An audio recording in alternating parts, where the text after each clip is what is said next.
Peter Tecklenburg has been the Charleston County auditor since 2012, and this year he's up for re-election and wants to seek the nomination.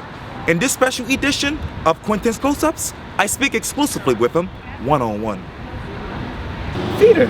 Quintin, how are you? I'm doing just great. Good, thank you. You know, the last time I saw you was actually a week ago. Yeah. Right behind City Hall here. Right. For your uncle's inauguration. Yes. And you were talking with State Representative Mary Tinkler. And at the time, I thought, what was going to your mind when you knew that your uncle became a new mayor?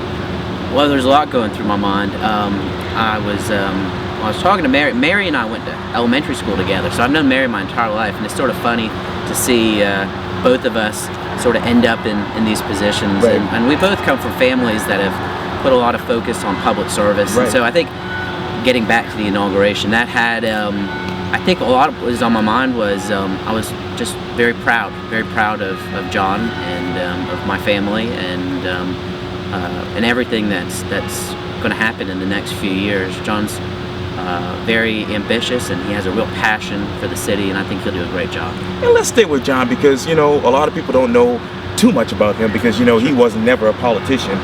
And you know, when I was talking with Sandy, I guess that Saturday before the inauguration, she says that John is really a fixer guy. Yeah. And I'm wondering, who is the John Tecklenburg that you know? Well, I think that what Sandy said is right. He's always working on projects. And I think that'll transfer over to the city. He's always looking at trying to get involved in things and working to make things better. He's always busy, involves himself in a lot of things, and so I think it translates real well to the mayor's office. John's is everything that he portrayed in his campaign.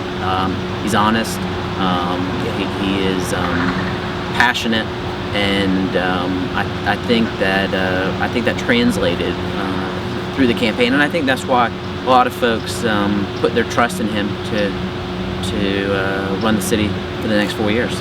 And speaking of the campaign, as you know, the entire family was involved with that. Yes. And I'm wondering, looking back to the campaign to right now, what is the biggest difference that really sticks out in your mind?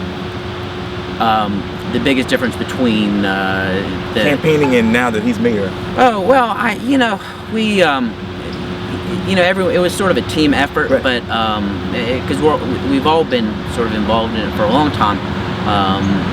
Everyone did the same sort of thing when I ran in 2012 for auditor.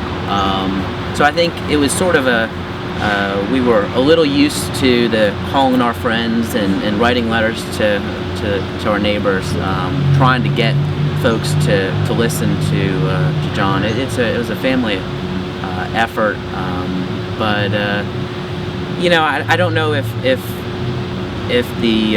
anything changes. I think the intentions of John and my intentions and the intentions of my grandmother, who was on city council, and the folks in my family who have served in other sort of capacities, it's always been about public service and about trying to help people. And so I don't think anything really changes. It's just this sort of the avenue that John and I have chosen at this point to try to get out there and be of service.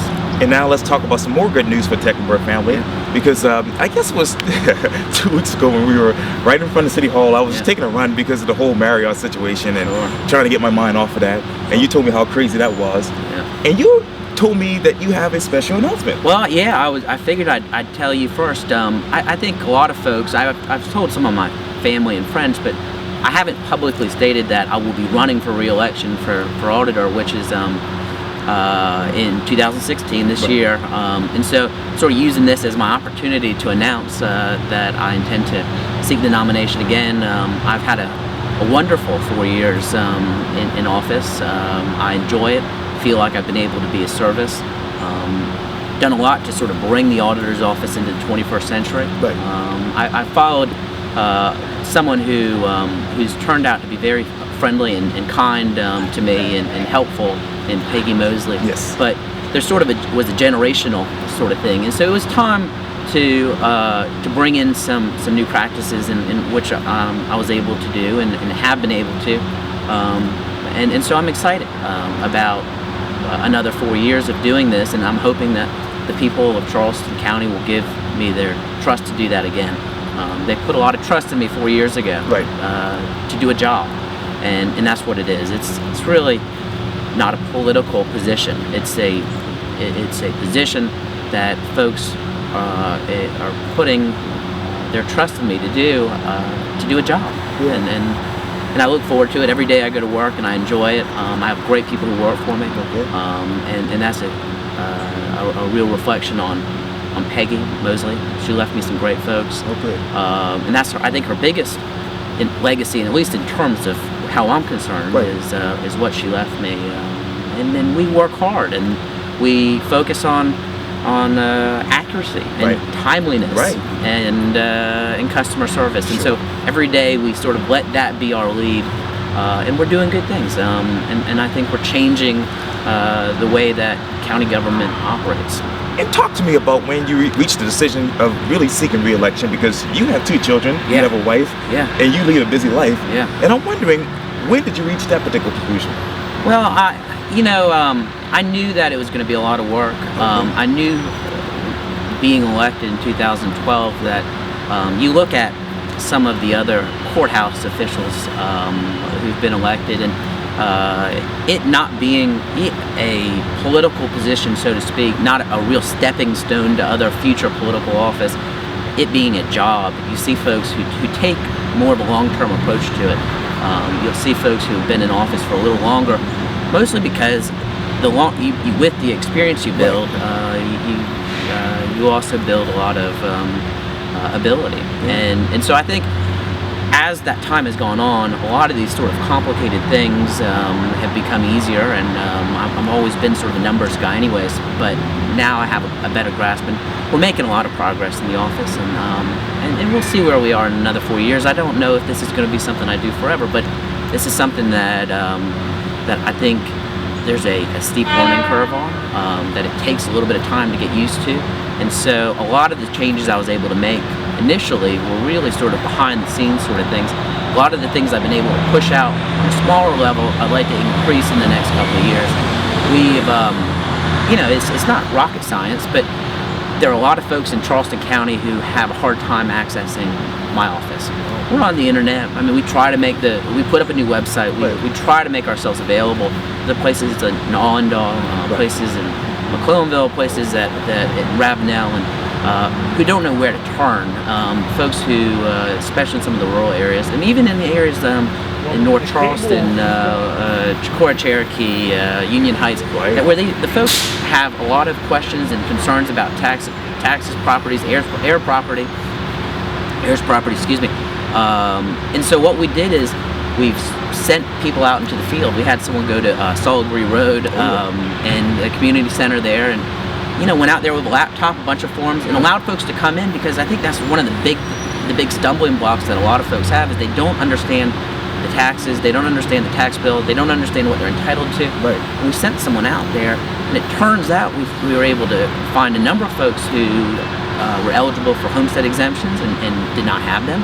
Wow. We had folks who were entitled to legal residency and didn't have them. Right. We had people paying hundreds and thousands of dollars more in taxes than they really when they really were entitled to pay or should have been paying. So, bringing the office out to the taxpayers has been something I'd like to expand upon. I believe that my office should be doing more than just sitting there processing deeds and cranking out tax bills. Right. We have a real responsibility to go educate the public and try to make sure folks understand what the tax bill is and how it works, but also what their taxes are going for, but also an understanding of what they're entitled to. So. And we know that you're an auditor, you're a family guy, and you work extremely hard. Can you describe to me you in one word? In one word, I guess I'd say student, which in the fact that I'm always trying to learn things. I have a real intellectual curiosity, and I think that's what drives me in a lot of ways. In a position like the auditor, which a lot of folks may think is fairly boring or mundane with a lot of numbers and stuff, I get a lot of